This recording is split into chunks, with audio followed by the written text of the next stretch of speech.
Oke, assalamualaikum warahmatullahi wabarakatuh. Sekarang saya lagi bersama Mas Vicky.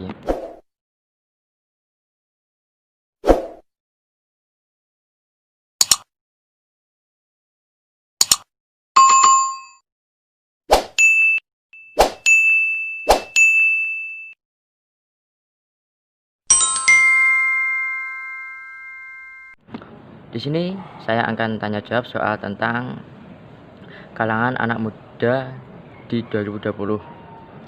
Kan banyak ada sisi negatif dan positifnya itu. Untuk menurut Mas Vicky, kalangan anak muda di 2020 ini dampak negatif dan positifnya itu bagaimana? Cara mengatasinya itu. Monggo silahkan dijawab. Berarti cara mengatasi Ya. dampak negatif anak muda zaman Ya, cara sekarang mengatasinya. itu semuanya itu tergantung dari faktor kebiasaan sih sebenarnya. Faktor kebiasaan, faktor lingkungan itu yang menyebabkan anak muda itu bisa menjadi sesuai dengan apa yang diinginkan. Semuanya itu tergantung dengan lingkungan. Jadi Harus bisa menyikapi ya. ya kita harus bisa menyikapi di mana lingkungan kita tempat. Kita harus bisa bergaul dengan sesuai dengan di lingkungan sekitar kita. Itu adalah seorang yang sudah memiliki sifat dewasa seperti itu. Jadi dia bisa menempatkan dirinya dimanapun dia berada. Intinya punya pendirian lah Ya, ya. dia punya Betul. pendirian ketika dia di waktu sini, di tempat ini dia harus begini, di tempat ini dia harus begini, dan itulah seseorang yang bisa dikatakan sudah dewasa ya seperti itu. Bukan orang yang dia udah bisa berpenampilan, bisa fashion, tidak. Orang yang dewasa itu dimana orang yang bisa menyesuaikan kondisi situasi sekitarnya dimanapun dia berada, dan itulah orang dewasa seperti itu. Kalau anak muda zaman sekarang itu semuanya itu terpengaruh bukan dari sekolah, bukan dari guru ya. Faktor utama anak itu bisa berubah itu semuanya adalah teman. Jadi kalau guru sama keluarga bahkan itu tidak ada nggak ngefek, istilahnya nggak ngefek sama anak ini kok ada perubahan sama anak ini, nggak ngefek. Yang dapat anak ini bisa berubah itu semuanya itu karena faktor pergaulan. Kalau dia berkumpul dengan teman-temannya itu anak-anak yang baik, anak-anak religius misalnya, Iya. dia akan jadi religius. Jadi faktor Gitu. utama anak ini bisa berubah dari sifatnya, wataknya itu semua itu berpusat pada pergaulan dan temannya. Saya kira seperti itu. Jadi di 2020 ini untuk kalangan anak muda kita harus pandai memilih pertemanan kayaknya gitu ya. Pertemanan, terus kita harus bisa menempatkan diri kita gitu. Iya, karena banyak orang kan yang mengira orang yang dewasa itu orang yang sudah berumur Ya, biasanya seperti betul. itu. Orang yang sudah memiliki umur banyak, ya kan, orang yang sudah dewasa, orang yang memiliki umur yang sudah bekerja Ya. gitu. Terus orang yang sudah pokoknya banyak kelebihannya. Kalau menurut saya sih enggak. Orang yang dewasa itu bukan orang yang punya umur, orang yang bisa bekerja, enggak seperti itu. Iya. Soalnya kalau orang dewasa menurut diri saya pribadi nih ya, itu adalah orang yang bisa menempatkan dirinya dimanapun dia berada. Itu orang yang dewasa seperti itu. Jadi dia bisa bergaul dengan siapapun. Jadi dan dia tidak terpengaruh oleh pergaulan-pergaulan yang sekarang ini dia di tempat mana dia berada itu dia tidak terpengaruh dengan pergaulan tersebut. Tapi dia bisa menyesuaikan diri. Ketika saya di sini harus seperti ini kan kalau nggak seperti itu kita akan susah bersosial, kita akan susah. Betul. Jadi intinya jangan jadi pendiam gitu ya. Ya jangan jadi pendiam dan jangan merasa saya yang paling benar. Ya, betul. Soalnya kalau kita mempunyai rasa saya yang paling benar, di situ kita tidak mau menerima pendapat orang lain, dan jadinya kita merasa yang lebih baik, lebih benar. Akhirnya kita tidak mau menerima pendapat orang lain, dan akhirnya kita menganggap orang lain itu salah. Terus teruskan lagi Mas. Dan ketika kita sudah menganggap orang lain itu salah, kita tidak mau menerima pendapat mereka, dan akhirnya dimanapun kita berada banyak orang yang nggak suka karena kita merasa paling benar daripada mereka. Seperti itu. Saya kira seperti itu. Oke.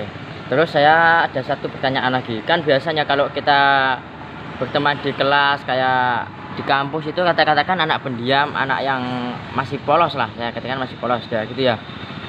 Kata-kata itu dia itu gimana ya?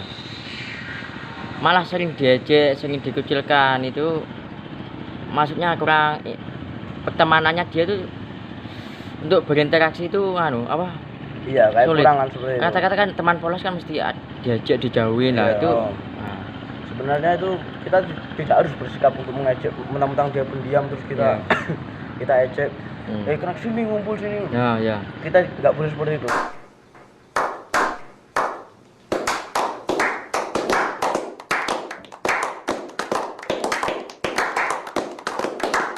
Karena setiap orang ini memiliki hak masing-masing dan setiap orang ini memiliki tujuan masing-masing, kan seperti itu ya. Iya. Misalnya kita lagi nyantai, lagi ngopi, kok dia pendiam, kita nggak tahu diamnya dia ini kenapa, kan kita juga nggak tahu. Betul.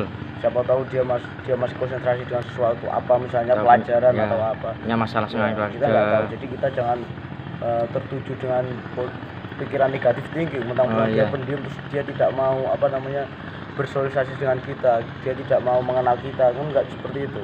Dia mungkin aja ada kepentingan yang lebih penting daripada harus berkumpul dengan kita, kan kita juga nggak tahu. Ya, maka dari itu kita harus bisa mensifati siapapun orangnya dan bagaimanapun wataknya. Kalau kita sudah memaklumi watak orang yang berbeda-beda, yaitu sudah timbul rasa dewasa pada diri kita, seperti itu. Saya kira seperti itu. Oke, sedikit melenceng ya Mas Vicky, saya ingin menanyakan biodata Mas Vicky sejak kecil sampai sekarang. Ya. Mulai tempat tinggal. Saya tempat tanggal lahir saya di Kediri 24 September 2002 ya. Berarti kemarin tuh ya? Ya, kemarin baru ulang tahun. Ulang tahun. Ada yang ngucapin gak ini? Ada, banyak, alhamdulillah. Alhamdulillah. Nama saya asli Muhammad Vicky Firmansyah ya. Saya tinggal di Adan-Adan, Burah Kediri tepatnya ya. Di desa Adan-Adan di situ. Saya satu bersaudara, saya sendiri, gak ada adik, gak ada kakak ya. Kalau kebanyakan orang kan bilang bahwa saya ini anak tunggal itu hidupnya enak, hidupnya banyak yang begitu. Ada yang bilang seperti itu nggak benar kalau menurut saya. Itu semua tergantung cara orang tua kita untuk mendidik. Kalau kita meskipun anak tunggal, tapi orang tua kita mendidik kita dengan dilatih menjadi anak yang mandiri, ya udah, kita nggak serasa anak tunggal gitu. Nggak serasa seperti orang-orang yang dibilang orang-orang enak, nggak seperti itu. Itu semua tergantung cara mendidik orang tuanya. Kalau orang tuanya meskipun anaknya banyak, tapi kalau orang tuanya kaya misalnya, terus anaknya ini dimanja, dididiknya pakai uang, jarang dikasih pengertian, nggak dilatih mandiri apa-apa, langsung dibeliin apa-apa ada, ya jadinya anaknya juga manja meskipun dia banyak saudaranya. Jadi faktor utama yang buat anak itu manja itu bukan karena dia anak tunggal, bukan karena dia anak terakhir, enggak, tapi cara orang tuanya mendidik dia itu bagaimana, seperti itu. Saya anak tunggal dan riwayat pendidikan saya itu dulu di MI Al-Falah ya, MI Al-Falah Deradang, terus MTS saya di MTS Hasan Mufti Kapurjo.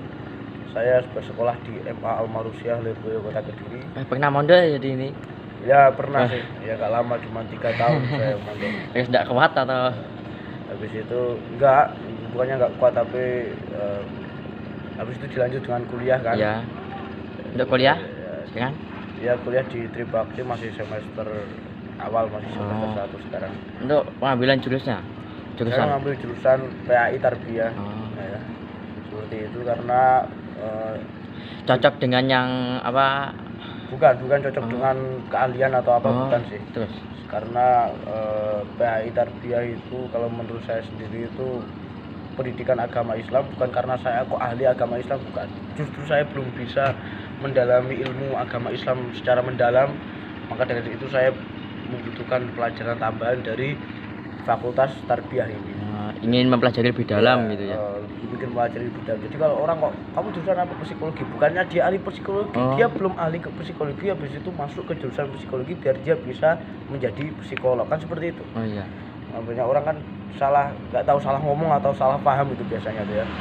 Kamu jurusan apa? Sosiologi. Wah, kamu berarti ahli apa? Akwalisasi misalnya. Oh, berarti kamu ahli hukum Islam gitu. Enggak, itu orang yang belum bisa belajar, kan seperti itu. Iya. Nah, nanti kalau sudah bisa ya kapan ya?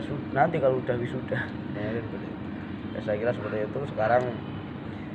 Untuk sekarang itu Mas Vicky kuliah itu PP atau gimana? Saya sambil menjadi apa ya bahasanya? takmir ya, marbot kalau bahasa Indonesia ya, seperti itulah di musola. Soalnya bisa dikatakan ngabdi ya, ya ngabdi, soalnya setiap ilmu yang kita cari itu buahnya itu bukan karena kita sudah mendapatkan ilmu banyak. Ketika kita sudah menanam pohon, terus pohon itu sudah berbuah, ya.